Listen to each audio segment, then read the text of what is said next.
Number 5. In 2002, on the long-running AM radio show Coast to Coast, a guest called in purporting to have audio from his uncle displaying the sounds of hell obtained from a Russian digging operation in Siberia, where engineers had drilled a hole that was roughly 9 miles deep before breaking through to a cavity. Curious about whatever they had found, they constructed an extremely heat-tolerant microphone and tried to send it down the chasm in an attempt to discover what might be lurking below, and the answers would shock them. From what has been recorded on the audio played on the radio show, it does sound a lot like the screams of the damned.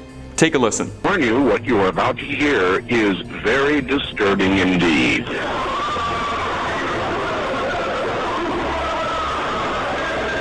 Okay, still with me? Of course you are, because I doubt you're getting any sleep tonight. Judging from that, it certainly doesn't sound like anything you'd expect to hear from a chasm. You know, maybe a gentle whoosh, a pleasant trickle of rainwater slowly descending some ore, not thousands of screams of agony, suffering, and torture. Whatever it is the engineers recorded, it clearly scared them badly, as the story goes cold here. No further effort was ever made to look into what was going on here, continue the dig, nor was any investigation made towards what was causing that audio. What exactly they found is something that's gonna haunt me, and I was only listening to it. Couldn't imagine being part of that team. And if you've been liking what we do here, why not toss a little subscribe our way? We got all kinds of scary videos every day for you, for your fear and delight. Number 4.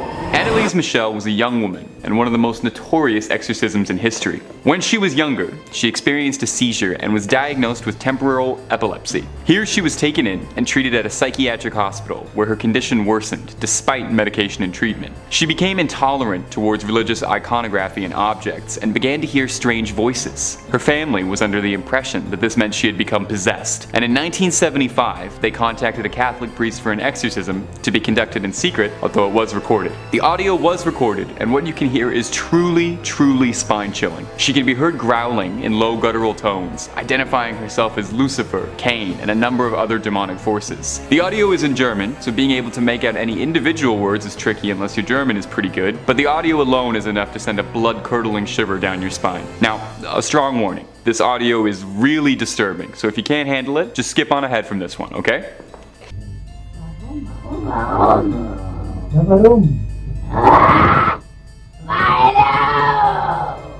The case was particularly extreme, as one exorcism wasn't enough. Michelle was exorcised 67 times over the course of a year, until passing away from malnutrition and dehydration. Her family and the priests would later be tried with negligence for their treatment of her. Number 3. The Enfield poltergeist is one of London's most famous paranormal stories, serving as the basis for the second Conjuring film. The haunting took place from 1977 to 1979, where a family of 5 suffered at the whims of an angry, malevolent spirit. The spirit's primary targets seemed to be the family's 2 daughters, Margaret and Janet. While the haunting ran through all the traditional checklist of paranormal activity, you know, the greatest hits, levitating children, objects moving, strange noises, some of the most peculiar and incredibly disturbing was the children themselves speaking in low guttural voices, sounding like they'd been possessed. Why don't you pick your ears up and take a little listen to this? Janet, Margaret and Betty, oh, the sleeping talking. She's sleeping, I'm talking.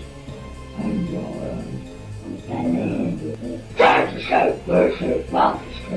Skeptics claim that the children were just using ventriloquism tricks to throw their voices like that, but after listening to it a few times, I just don't know if I buy that. It's one thing to change your voice to sound a bit funny and make a puppet say something silly, but the way they sound can only be described as demonic. Truly horrifying stuff. It also doesn't really seem like playtime, you know? I'm not saying all little kids have to play tea parties and princesses, but how many little kids do you know that go around pretending to be possessed by spirits from the other side? Ed and Lorraine Warren actually did end up investigating this case too, interestingly enough, but only after the haunting had occurred, so they had to wait until things get simmered down before they were even willing to get into the door. I think that tells you a lot about this case. Number 2. YouTube user Tomorrow's Garden uploaded a video of himself in 2015 going for a walk through the woods hunting for mushrooms when he discovered something a lot more sinister than some myceliums. At first, nothing seems out of the ordinary at all, with Tomorrow's Garden simply walking around, chronicling his surroundings, taking in the mushrooms and the trees like a true connoisseur of nature, teaching us a thing or two about pheasant-back mushrooms. What should just be a gorgeous stroll through some leafy greens is interrupted by an earth-shattering roar of epic proportions.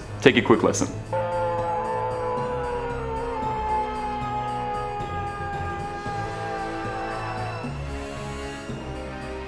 I think it's time to go. Whatever that was sounds like it was crawling out of the depths below, announcing its presence to the world. Could this have been a skinwalker? A demon? one of the bosses from Bloodborne. What I need to call attention to is how calmly he says, "I think it's time to go." This guy is smarter than the main character in just about every horror movie I have ever seen. Here's something out of this world, nopes on out of there immediately. Except he returned 6 years later to that same site to maybe see if he could find that scream again. Or maybe the man just loves his mushies so much he'll risk it all for a look at a skull cap. Going back, he doesn't find the scream again, but does find a mysterious incinerator in the middle of the woods, which only raises more questions and provides absolutely no answers as to just what could have been making that horrible noise. Number 1. Our next clip comes from 2007, when a pair of homeowners in Philadelphia were complaining about something unnerving coming from the basement of their home, and it wasn't just raccoons getting into the trash. They claimed that it was something otherworldly. So, to set out to hunt the truth and find some hard proof, the couple placed a tape recorder in the basement to monitor for the next 3 days. And what did they find? Well, at first nothing, but then on the 4th night, after boosting the audio, take a listen to what they had heard.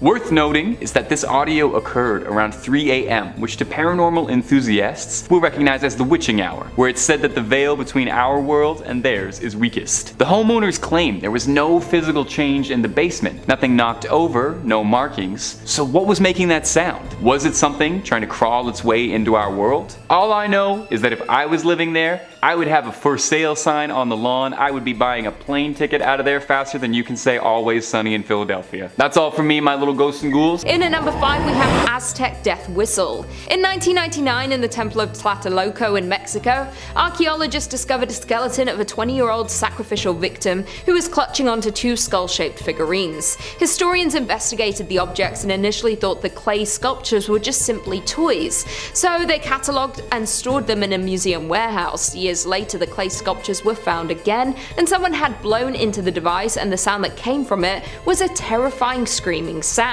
This sound has redefined historians' understanding of pre-Hispanic instrument and rituals, but it's truly haunting, and many wonder why these instruments were even made. Other archaeologists have found other instruments made of clay, animal skins, seashells, and other materials at Aztec and Mayan sites across Mexico, but nothing scarier than the death whistle. There is still a huge debate between many about what exactly this instrument was used for. Some theories from scholars believe the skull-shaped clay instruments found were used to recreate the screech of the howling wind due to them being found in a temple dedicated to the wind god Eacatl. The instrument was named the Whistle of Death because other theorists believe they were used to help guide sacrificial victims on their journey to the afterlife, and another theory believes that they were used to scare enemies during battles with its horrific sound. Researchers have examined these instruments and played them together at the same time, and it's believed to evoke a storm because the combined whistles create an intense frequency that echoes throughout, giving the sound a greater range. Hopefully you aren't in the area when this happens because the sound is truly from a horror movie. Some experts even believe that the Aztecs used these sound vibrations from the instruments to treat illnesses due to some of the whistles producing such a low sound that the human ear can't even recognize. These sounds are believed to have a dramatic impact on heart rates and states of consciousness. Many indigenous groups use the instruments in their festivals and special events, but it's a truly terrifying sound. You can even go on Etsy and get a replica of these death whistles, but the sounds that come from this instrument is spine-chilling. In at number 4 we have Operation Wandering Soul, Ghost Tape number 10. During the Vietnam War was a propaganda campaign and psychological warfare exercised by the US forces. The Vietnamese believed that the dead must be buried in their homeland, otherwise their souls will wander aimlessly in pain and suffering, and if the person isn't properly buried then their souls will constantly wander, thus becoming a wandering soul. The US military used this against the Vietnamese by creating eerie, haunting sounds and voices that impersonated the dead. It was an attempt to increase distraction and deception from Viet Cong forces and weaken their morale. The US engineers spent weeks recording eerie sounds and altered voices which tried to impersonate the slain Viet Cong soldiers. They even brought in South Vietnamese soldiers to record the audio sayings over the tape to make it more authentic. The tape was named Ghost Tape number 10 and was broadcast on loudspeakers during during the nighttime in areas of Viet Cong activity like in tunnels, and helicopters were also deployed to broadcast the bone-chilling ghostly recordings, and even boats were driving up and down the river playing the ghost tapes. These ghost tapes were sounds relating to many different types of ghosts in the folklore and culture in Vietnam. All the different ghosts had different names and meanings, like Ma Cho, which dealt with the ghost of dogs, and the tightening knot ghost was used in these tapes during the war to convince the Vietnamese troops to take their own lives after whispering the words Coco, which translates to neck in Vietnamese.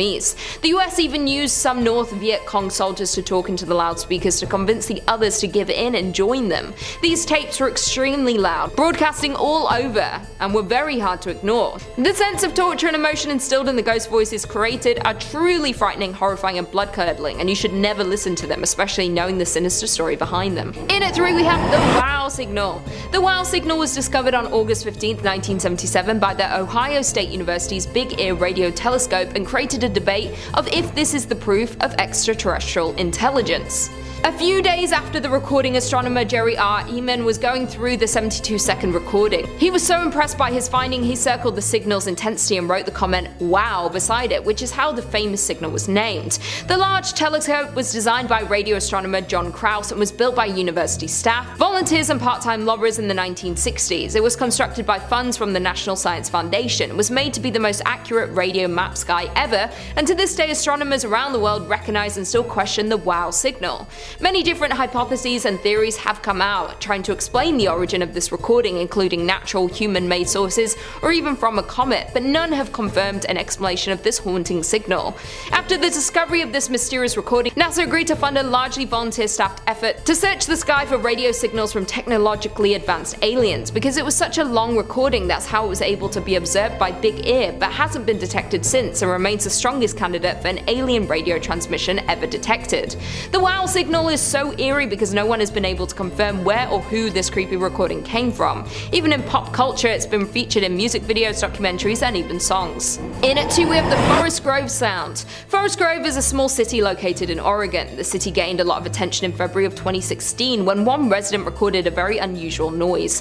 It happened in the middle of the night. The high-pitched noise was heard by the entire area. Dave Niemeyer managed to record a video where the noise could be heard and shared this to Facebook. It quickly started to gain attention and everyone wanted to know what created the weird sound. Each news outlet reported on the sound, describing it in various ways. The Washington Post described it being like a giant flute played off pitch, car brakes, or a stream whistle. NBC said it was akin to a bad one-note violin solo broadcast over a microphone with non-stop feedback. The sound lasted for several minutes before ending as mysteriously as it started. The Department of Forestry and Fire Department began to investigate the noise. The residents feared it could be dangerous as no one would be able to determine the cause or location of the sound. The Department of Forestry determined the noise was not a result of their equipment, as many had suspected. Approximately 200 calls were made to the police department during this time from worried residents, trying to determine what the noise could have been. These guesses range from aliens to Bigfoot and even frogs. No one could understand what had happened, and the fear was growing. The police and fire department put out a statement that the noise was not a safety hazard and the people were not to worry. The police closed their case after no information could be found about the noise. Andrew Dawes, a professor of physics, even visited the town to map out locations where the noise was heard. He hoped that this would help him pinpoint where it came from. His tests were inconclusive, so what was the noise? Where did it come from? The residents of Forest Grove may never know. Some believe the noise is cursed and you should avoid listening to it at all costs. And finally, in at number 1 we have the Lincolnshire Poacher. The Lincolnshire Poacher first appeared from the mid-1960s. It was a powerful British shortwave number station that is believed to have been transmitted from Cyprus. No one knows who broadcasted the signal or from where. It gained its name due to using the English folk song The Lincolnshire Poacher as an interval signal. Some believe the station was broadcasting cursed recordings to those unlucky enough to stumble onto it. Some believe it was operated by the British Secret Intelligence Service. When the interval signal was not playing, you could hear a pre-recording of an English accented woman reading 5 numbers. The final number was read at a higher pitch. Some believe this was created to send secret messages to undercover agents in different countries. They would simply need to listen and decode the messages. This was not the only station known to do this. During the Cold War, there were a number of stations built and broadcasting for the same reason. The difference with the Lincolnshire Poacher is that it did not stop when the war did. Most of them went radio silent as soon as the war ended, confirming they were indeed sending secret messages. But this one continued to broadcast for 2 decades longer than any other. Some believe that while the numbers were sending messages to agents, it was the English folk song that was itself cursed. Some believe that they unintentionally broadcast this cursed audio all over the world. The government and MI6 have never confirmed or admitted that they ran the signal, and no information has been unearthed about it.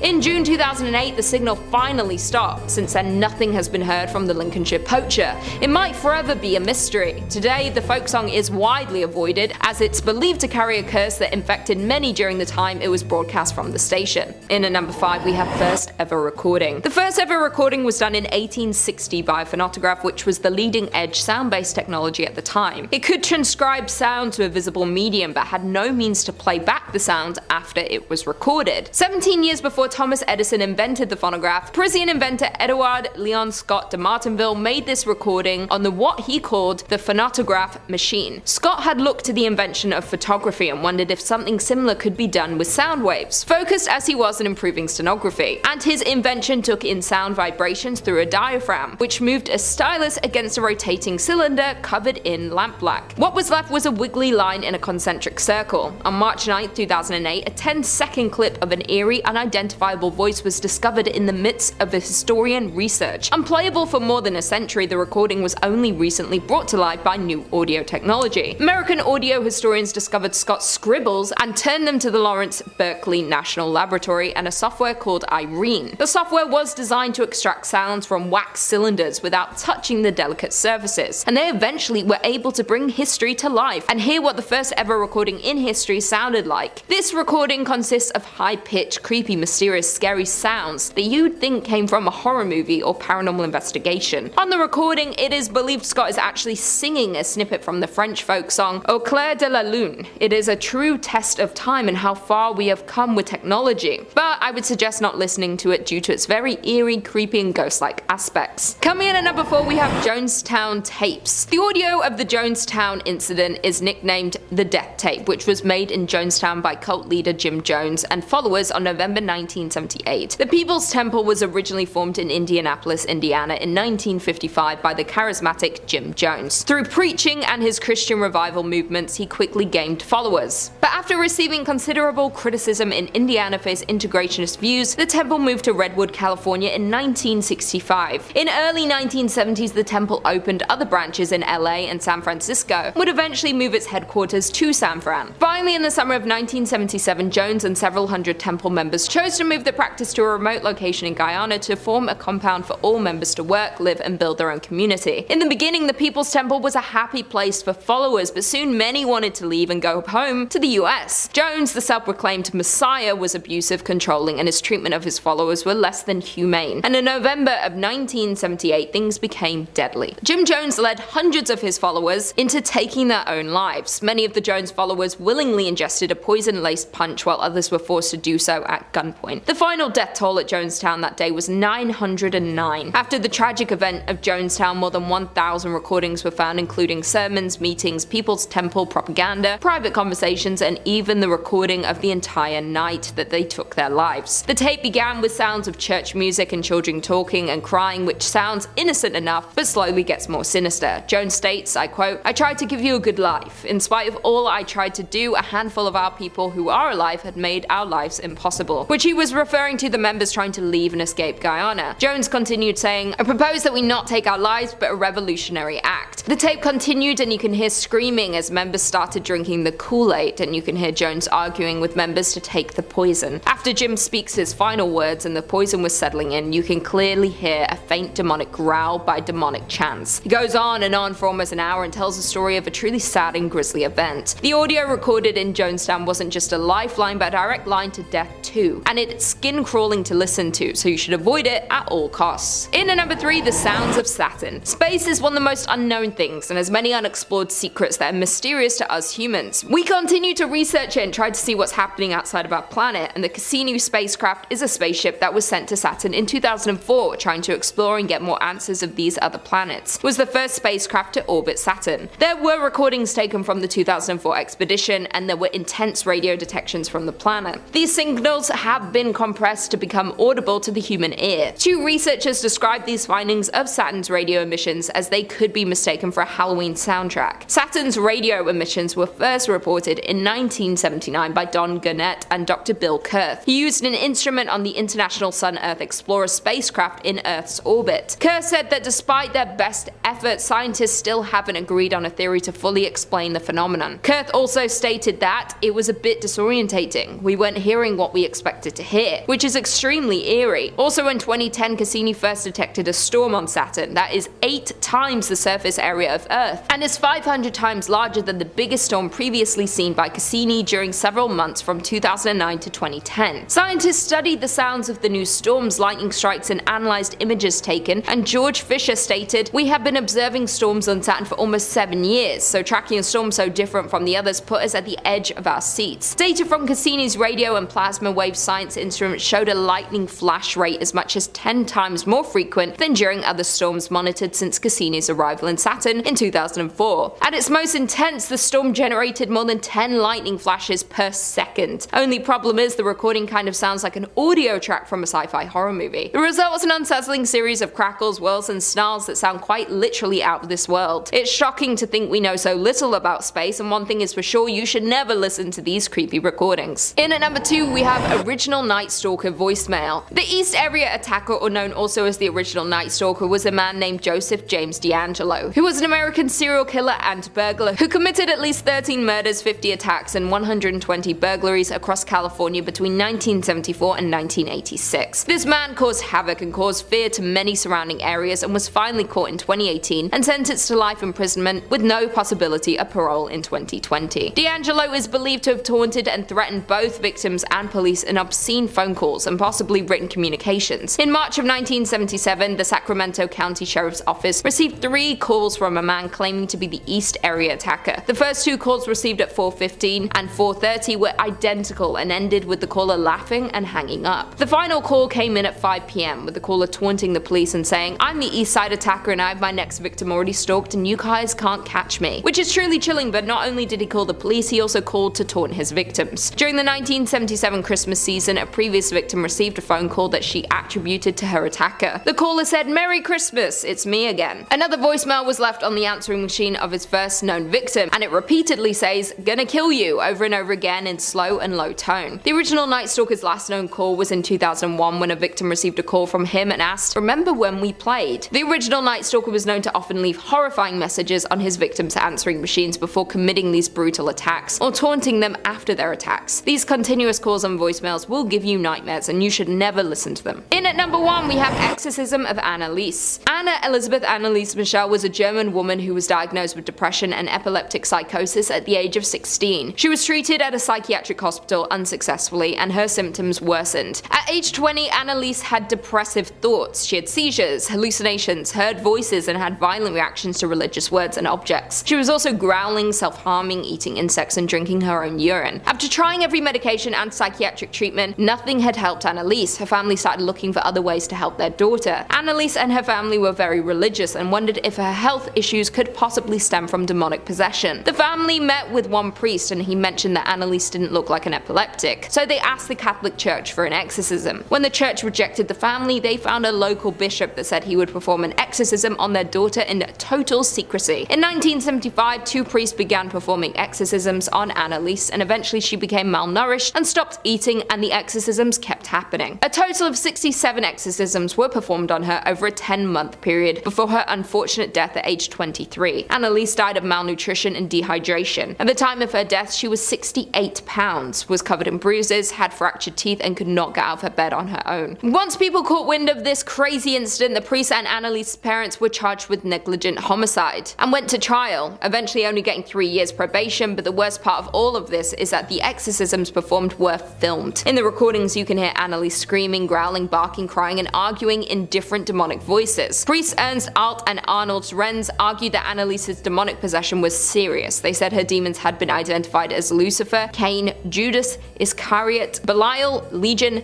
Hitler, and Nero, and that the exorcisms were eventually successful because she died right after the demons were driven out of her. In addition to the media attention in Germany surrounding Anneliese Michel's death, her story was immortalized in the horror movie The Exorcism of Emily Rose in 2005, and Anneliese The Exorcist tapes in 2011, which were also loosely based on her story. Starting us off in at number 5, Annabelle. Here we have a clip of Lorraine Warren that's fairly recent, talking about the real-life Annabelle doll. Doll, which was given to a college student by her mother as a gift, turned out to be a doll that was manipulated by a demon in an attempt to possess her or her roommate. The events surrounding the doll and why Ed and Lorraine were brought in are eerie at best. It began with the doll moving around the house on its own, and even resulted in one of their friends being brutally attacked by it, with the doll strangling him. Here's what Lorraine had to say about it when the second film inspired by the doll, Annabelle Creation, came out. Evil needs a body to go into, and if you're vulnerable, it's going to be you. And at number 4, Amityville. Here we have a recording of Ed and Lorraine retelling their experience with the famous Amityville house in Long Island. Now, at the time when they were called, they didn't realize that the house had been the location of 6 previous murders. Here's Ed describing what they experienced when they first got there. We went into the house that day. We didn't realize that it was diabolically infested. He went to that shrine and he brought back from there a priest, an exorcist, who said masses in the house. Why?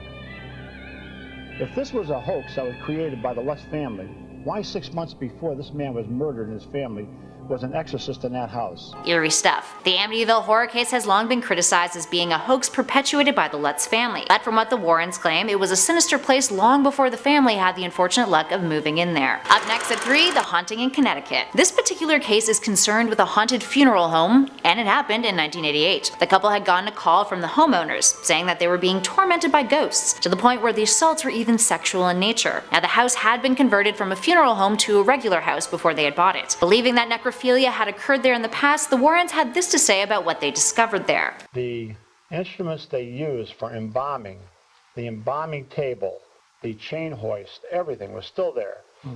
But there was lumber all over. There was also what they called the sales coffin room, where they put the caskets. And at number 2, The White Lady of Union Cemetery. In East Connecticut, there's a spirit that Ed and Lorraine had made various attempts to capture via psychic photography. According to Ed, people had claimed to see a lady in white walking around the cemetery, so the couple investigated it. Ed stayed in the graveyard for 7 nights, leaving his home around midnight each night, and waited with his camera. He tells of how on September 1st at 2:40 a.m., he saw the White Lady. Here's what he had to say about it. I'm sitting there and I could see all these lights over near the Baptist cemetery, all around the stone wall, and all these thousands and millions of insects were just chirping away.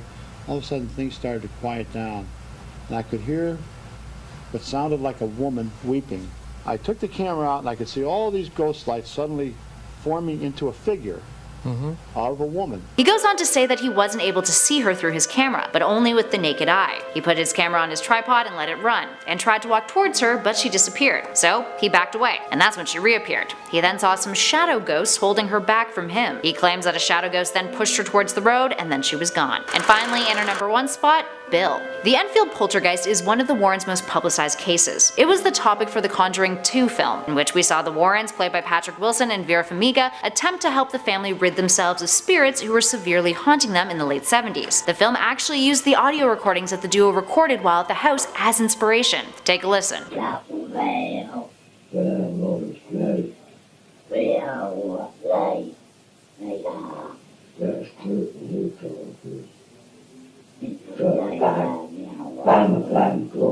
As you can hear, the demon's voice is audible talking to Ed. The demon was possessing one of the 4 children, a girl named Janet, and the voice was said to have been called Bill. This is by far the most famous audio recording of the Warrens. In at number 5 we have the Soyuz 11. On June 6, the cosmonauts Georgy Dobrovolsky, Vladislav Volkov, and Viktor Patsayev were launched into space aboard Soyuz 11 on a mission to dock and enter Salyut 1, the Soviet space station that had been placed in orbit in April. The mission's goal was to set a record for the longest time spent in space.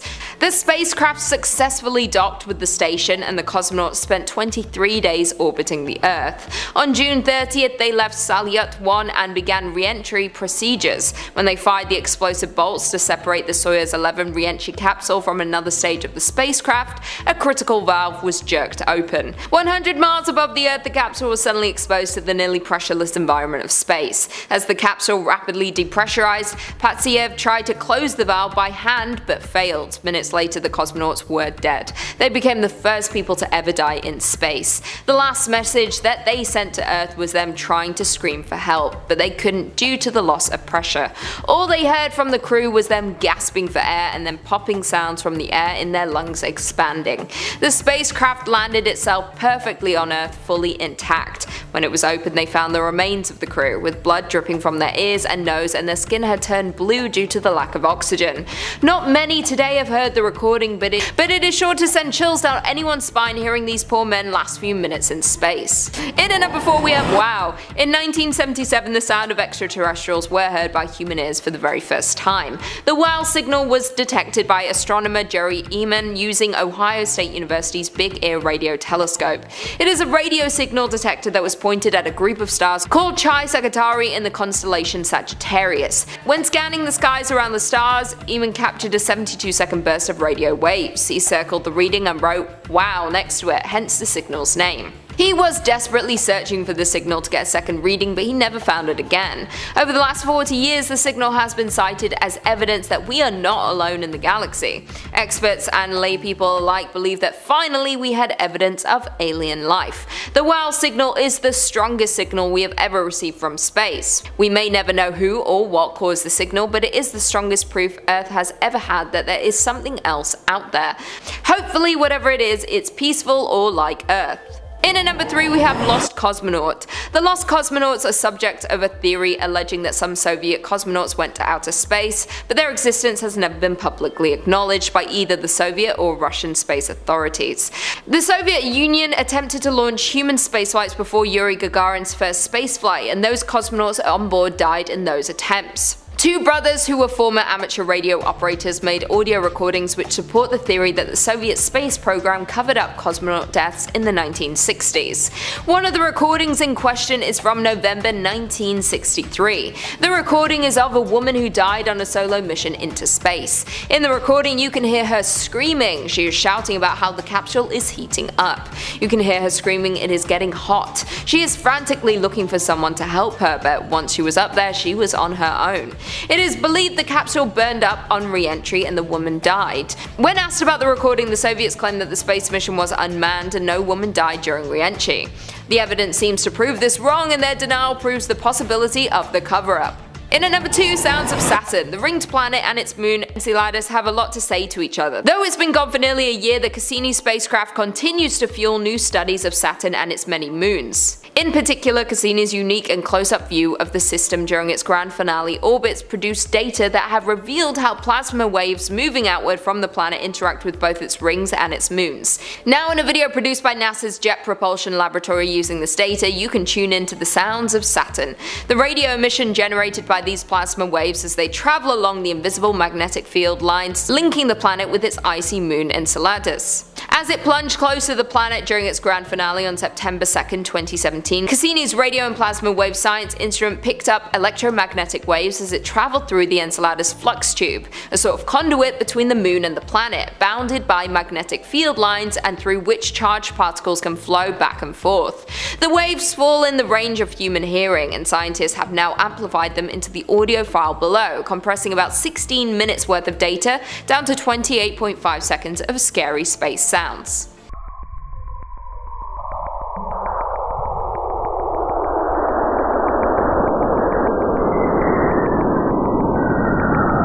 Finally, in at number 1 we have Milky Way signal. A fast radio burst was detected from within our galaxy for the very first time. We may be closer to uncovering its origin. On April 28, 2020, 2 ground-based radio telescopes detected an intense pulse of radio waves. It only lasted a mere millisecond, but for astonished astronomers it was a major discovery, representing the first time a fast radio burst, or FRB, had ever been detected so close to Earth. Located just 30,000 light years from our planet, the event was firmly within the Milky Way, and it was, to all intents and purposes, almost impossible to miss. The Canadian Hydrogen Intensity Mapping Experiment certainly had no problems picking it up. I quote, "We weren't even looking in the right direction and we still saw it loud and clear in our peripheral vision." One of them noted, "One of the major problems with detecting FRBs, aside from most of them having been so far away, is that they are so fleeting. They've been and gone in the blink of an eye despite being 100 million times more powerful than the sun. They can release as much energy in a few thousandths of a second as the sun in 100 years. Ideally, astronomers would discover an object and focus one or more different telescopes at it, but the ephemeral nature of these bursts removes any such opportunity." But despite these challenges, astronomers have succeeded in building up a bank of knowledge about FRBs, most of which has been based on the dozens of recorded events from beyond our own galaxy. For starters, we know they are bright flashes of radio light lasting from microseconds to milliseconds. All sky searches for them also suggest that thousands of these bursts occur in the sky every single day.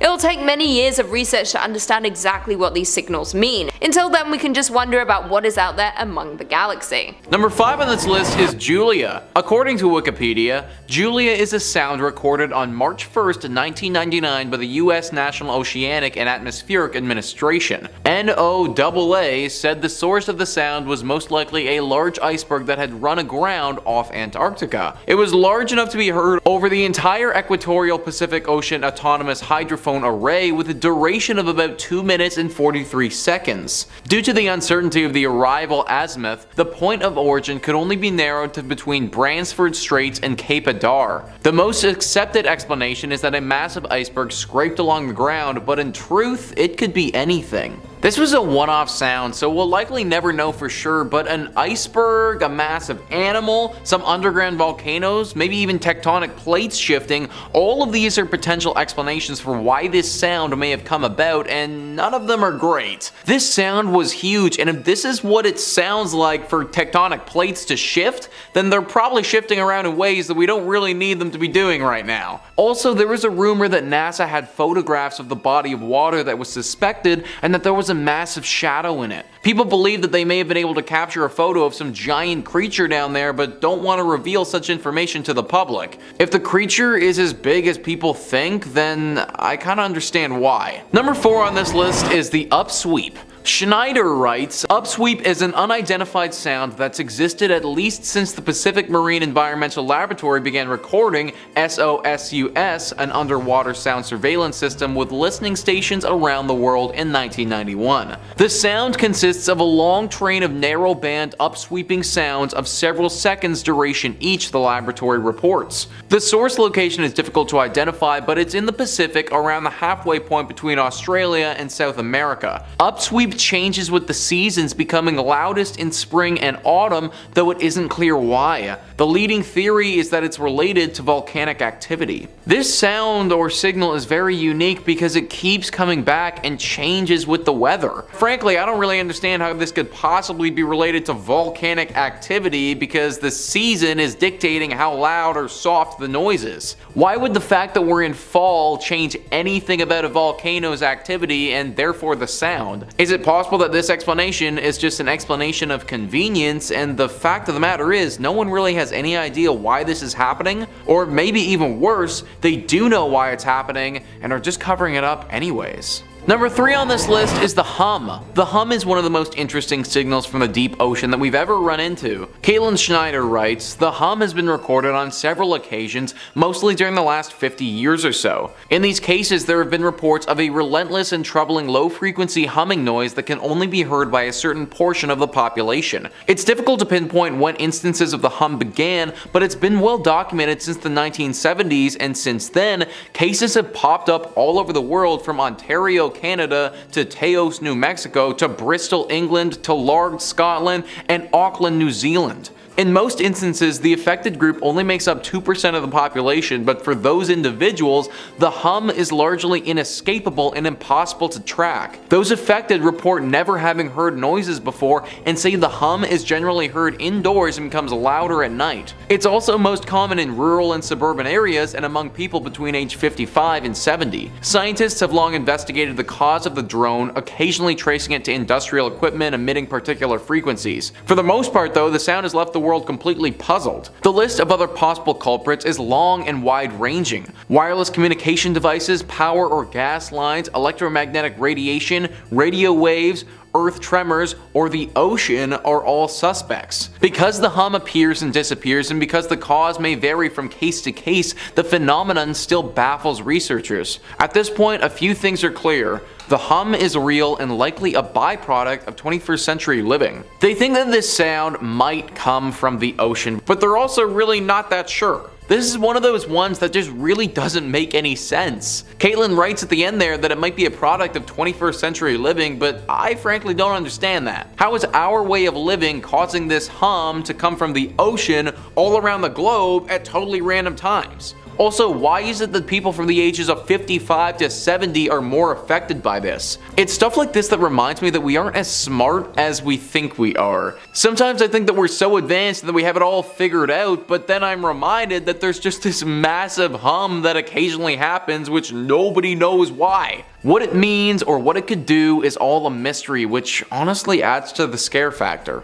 Number 2 on this list is skyquakes. So when you hear skyquakes, you probably don't think that they have anything to do with the water, but they actually do. Caitlin Schneider says that skyquakes or unexplained sonic booms have been heard around the world for the last 200 years or so, usually near bodies of water. These head scratchers have been reported on the Ganges in India, the East Coast and inland Finger Lakes of the US, near the North Sea, and in Australia, Japan, and Italy. The sounds, which has been described as mimicking massive thunder or cannon fire, has been chalked up to everything from meteors entering the atmosphere to gas escaping from vents in the Earth's surface, or the gas exploding after being trapped underwater as a result of biological decay, to earthquakes, military aircraft, underwater caves collapsing, and even a possible byproduct of solar and or Earth-based magnetic activity. So there's a lot of explanations there, but I want to circle back to the one about gas getting trapped underwater. Apparently the gas gets trapped and then causes an explosion. Well, what if a ton of gas gets trapped? What if so much gas gets trapped that the explosion doesn't just cause a sound, but actually causes a catastrophic event? It leads to a huge tsunami that just wipes out an entire city. If this is the explanation for the sound, then I don't see why that isn't possible. Which would mean that whenever we hear such a thing, it's just a potential natural disaster waiting to happen. All that makes it a pretty scary sound if you ask me. And finally, number 1 is the bloop. Potentially one of the most infamous sounds ever recorded from the ocean, the bloop has kept experts guessing for years. In 1997, a super low frequency but massively powerful sound was heard in multiple spots around the globe. Experts think that it originated off the coast of South Africa, but are not 100% sure. The fact that it was heard repeatedly over and over again during the summer of 1997, but then was never heard of after that. No one really knows what caused this massive sound, and maybe the most terrifying part is that scientists haven't ruled out something organic. Something organic means something living. A massive, massive creature that would break records for anything that we've ever seen before. Far larger than a blue whale, the largest known creature on the planet. This would be groundbreaking if it was something organic and would totally change the way we look at the ocean. Conspiracy theorists have thought that the government does know what it is and is actually keeping it under wraps for fear of how the public will respond. Some people even believe that it might be Cthulhu, the ancient god written about in the Lovecraftian universe. Now once again, the most accepted explanation is that of a massive iceberg scraping the ground, but if that's what caused it, then why did it keep happening over and over again? Comment down below what you guys think is the true cause of this bloop, because I truly have no idea.